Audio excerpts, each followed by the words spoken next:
Hello and welcome to our third unit of Teaching Kind Kids, and this is the unfun unit. This is the one where we talk about the mean stuff, the mean girl behavior, the bullying behavior, harassment, what it looks like, how to stop it, how to prevent it. It's not fun. I really don't enjoy it, but it is very, very necessary. So in the past two units, we've been talking about switching from just surviving and just kind of getting through it and not sure what to teach and how to deal with SEL and how to fit it into your already busy lesson plans. And then we're slowly moving into connecting with our students and setting up that classroom identity, that classroom culture, so that our actions line up with the environment that we're trying to create, and then into understanding and really knowing the basics of how to teach kindness, what to do. We can always go back to the basics. And now we're moving into feeling confident. So we are going to be at the end of this whole section confident to know why bullying is so crucial to know about it, what really is bullying and what bullying isn't, how to prevent it, and what actions to take when you do see it and when it comes across your path. So we all know, I think, as educators, I think in our true core of core, we all have different philosophies, we come from different backgrounds, we're teaching in different environments, we have different types of students, different demographics, we're classroom teachers, special ed teachers, we've got counselors, psychologists, administrators, it runs the gamut of people who are taking this course. But I think we can all agree on one universal truth. Our students deserve a safe place to come to school where they can thrive and be themselves and do their very best.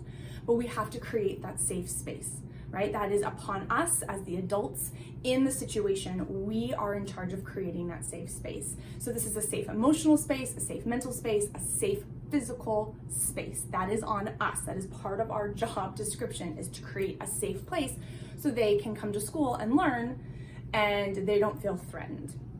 So we know that our students, because they're kids, they're learning how to interact with each other, and some of them are coming from unkind home situations.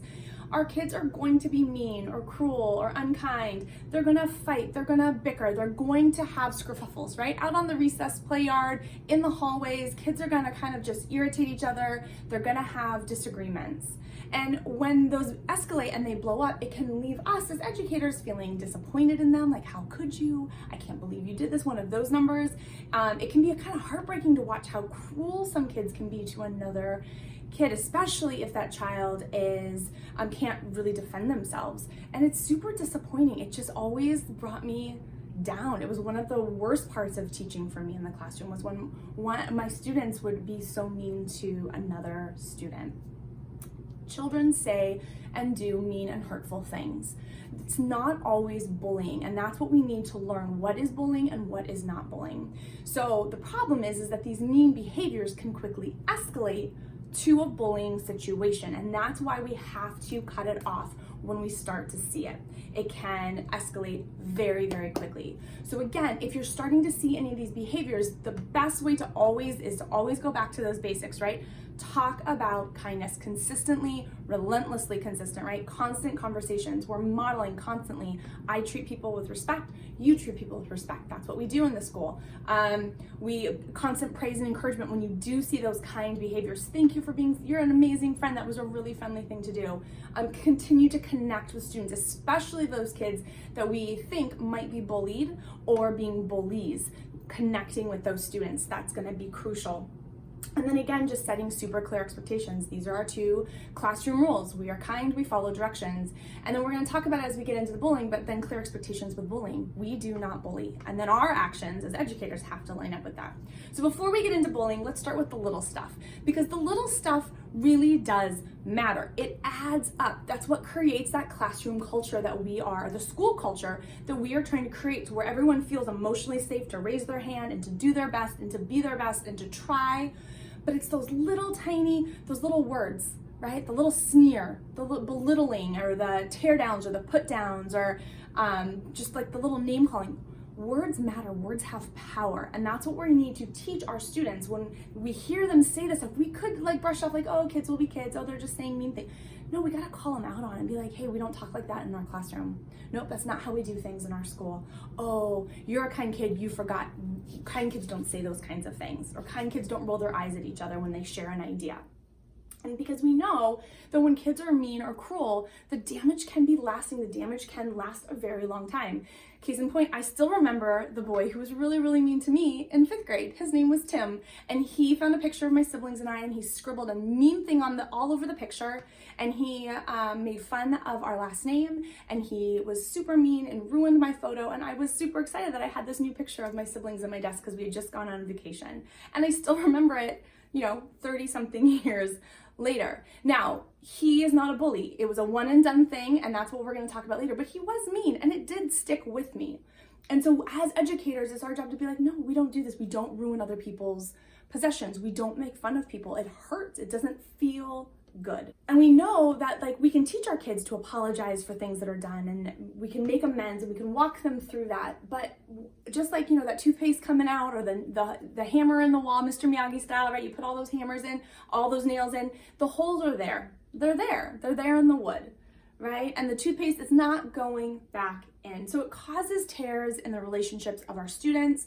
It breaks up that classroom community and that culture. It breaks the trust of the classroom, like the trust circle of our classroom, right? And, our students don't have to like everyone. They don't have to be friends with everyone. That's a misnomer. I know preschool teachers kind of cringe whenever I say that, but it's true. It's actually damaging to force children to be friends with everyone, because it puts them in situations that are unhealthy or unsafe for them, or that just feel wrong for them. And we're going to go over that in our next unit, which is positive peer relationships.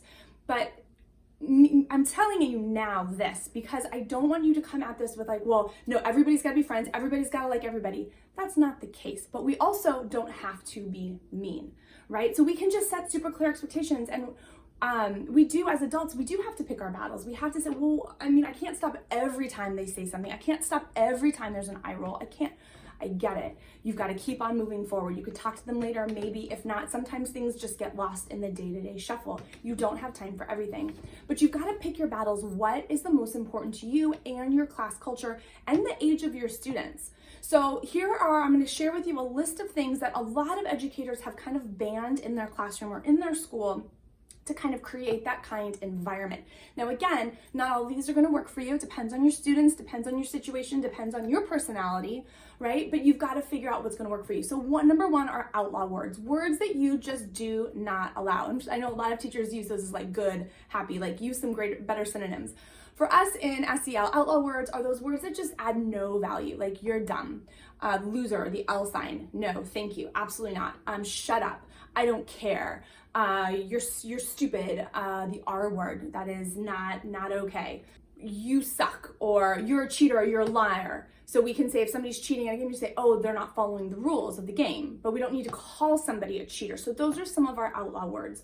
We also don't do I don't cares and does, because I don't care says what you have to say is not important. And I don't care about you enough to even care about what you're saying. And the does, oh, you're so dumb, you didn't even know that. They're put downs, right? And they're dismissive and they feel bad. So the second one then is dismissing struggles, dismissing how hard something is. I can't believe you don't know how to do that yet. You don't even know what 2 times 2 is yet? Well, of course not if you haven't learned it, right? Oh, that's so easy. Well, my mom has been saying it to me for years. It's only easy when you know how. So we have to help our students. Well, they don't know how to do it yet, so let's show them how to do it. Or no, nobody knows how to do this yet. I haven't taught you. If you know already, fantastic, you're ahead of the game. Now let's help everybody else learn the skill too. So dismissing how hard something is, and because it's saying, you're not good enough to even know how to do this. Number 3 are the superlatives and the comparative words. So kids often use this language. They always do this. She never does this. Well, no one always does anything or never does anything. And when we use those kinds of words, it tends to back people into corners. And it becomes this bigger thing. So we can just say, oh, we don't always do anything, or we don't never do anything. And then those comparison words, kids use these all the time. I'm faster than you. I'm better at anything. I'm better at soccer than you. My daughter got into a huge fight with a friend last month over, she said, I'm better at soccer than you. So we had this long conversation. They're friends. She wasn't meaning to be mean. She's like, I'm older than her. I've had more practice, so of course I'm better. Let me take off the Just say, I'm good at soccer, and leave it at that. You can be good at soccer without having to be better or being the best. You can be fast without being the fastest one in the class or being faster, because there's always going to be somebody who's faster than you, always, right? So taking off those superlative words. Oh, you're good at math. That's great. That doesn't mean you're the best at math. You're good at math. That's great. fantastic, because then that leaves room for other people to also be amazing.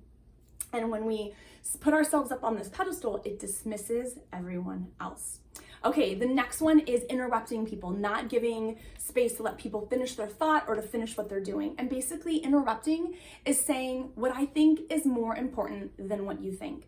And for our young kids, this is so hard. This goes to self-control, right? They're not ready to have that self-regulation, but teaching turn taking, raising your hand or passing passing a koosh ball or a talking stick. I just dated myself, a koosh ball.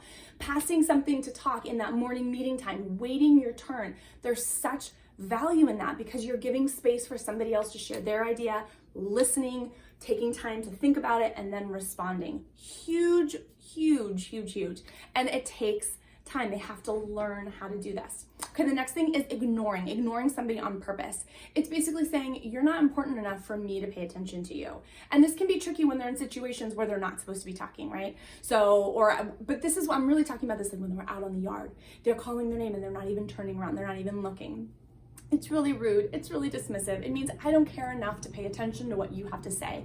So instead we can say, hey, listen, you can say, I'm not ready to talk right now, or I'm really busy, I have to go this way, or maybe we can talk later, or you can wave and say, hey, I've got to go over here. But ignoring somebody is really, really unkind.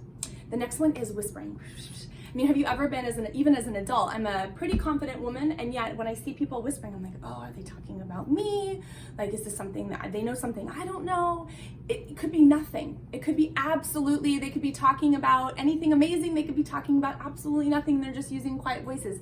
But that concept of whispering makes the in crowd and then the out crowd. And so they know something that you don't know. And of course there are private conversations. Of course we need to have things that stay between friends or stay between, adults and children, whatever the case may be. But we can do it during private time. Just pull somebody aside. Or if there's a whole group, then that's not the time to talk about something private because you're not in private. If you're in public, then you're talking about things that everybody gets to hear.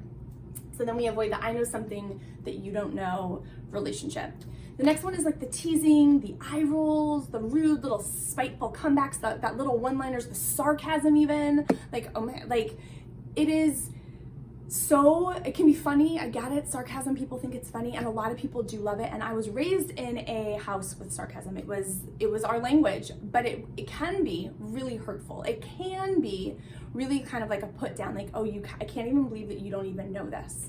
And if you are creating that kind environment where kids are willing to put themselves out there and raise their hand and try new things and come up with new solutions, thinking outside the box, those things don't really have a place in your classroom. And then again, with all of this, I remind my students, especially as they get older and they become writers, that if you are not willing to say it to somebody's face, do not write it down and do not text it. So as they're getting older, dealing with the texting or the note passing, if you're not willing to say it to somebody's face, if I wouldn't say X, Y, and Z, then I can't write it down and have somebody else read it. And then reminding them to go through the think method. So, before you say something, think it through. Like if you're gonna say something and you're not sure if it's mean or you're not sure if it's kind of, somebody's gonna take it the wrong way, go back through and evaluate it. Start to self-evaluate what is coming out of your mouth. And this goes for those big things and it goes for those little things, because I do promise you the little things matter. They create that culture, and you're either creating a mean culture where this stuff is okay and it's just the kids will be kids, baloney, or you're saying, you know what, we don't do these things in our class. In our school, we are kind. In our school, we support each other. And if we don't have anything nice to say or kind to say, then we can keep our mouths quiet. If you're ready to lift up people and cheer them on and cheer for them, then we want to hear it. But if you're going to do the put downs, that's something that we don't do at this school, because we are a kind community. We are a kind school. We're a kind classroom. We speak and act with kindness. Again, those clear expectations, these are just things that we don't allow. And this all falls under that be kind classroom rule. It all falls under that. Okay, in the next video, I'm gonna share with you how to respond to unkindness, because we know all of this is gonna happen, right? We know our kids are gonna say unkind things and do unkind things. They're learning, they're trying to figure this out, and there are unkind kids in our classrooms. That's just the way it's gonna go. How to deal with it in a helpful, healthy, mentally healthy way that will de-escalate the situation rather than escalate it. I'll see you in the next video.